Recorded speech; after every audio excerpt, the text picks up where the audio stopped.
L'été est plein de surprises pour le paysage audiovisuel français.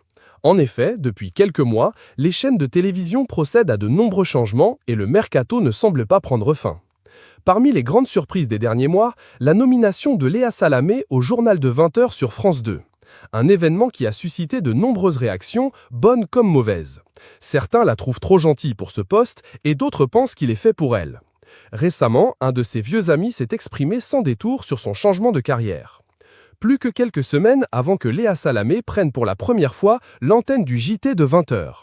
En attendant, c'est Julien Arnaud qui occupe ce poste pour l'été.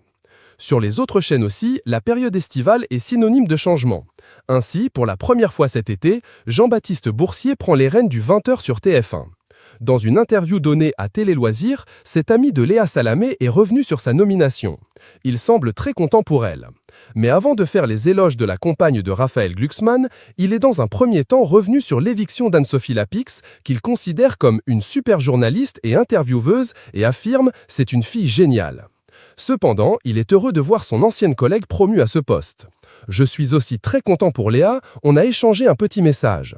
Je la connais depuis longtemps puisqu'on s'est rencontrés sur iTélé où il a travaillé de 2009 à 2011, tandis que sa consoeur y a officié entre 2010 et 2014, NDR.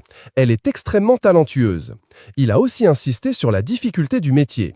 Je pense à elle deux, humainement. On prend des coups quand on est titulaire, ce n'est pas toujours simple. » Récemment, un autre de ses proches s'est exprimé sur sa nomination.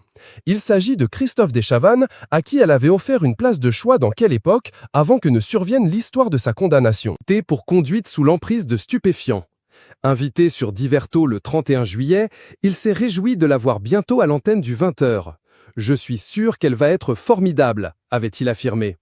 Alors que Julien Arnaud vient de présenter son dernier JT, il faudra attendre le 25 août pour voir Léa Salamé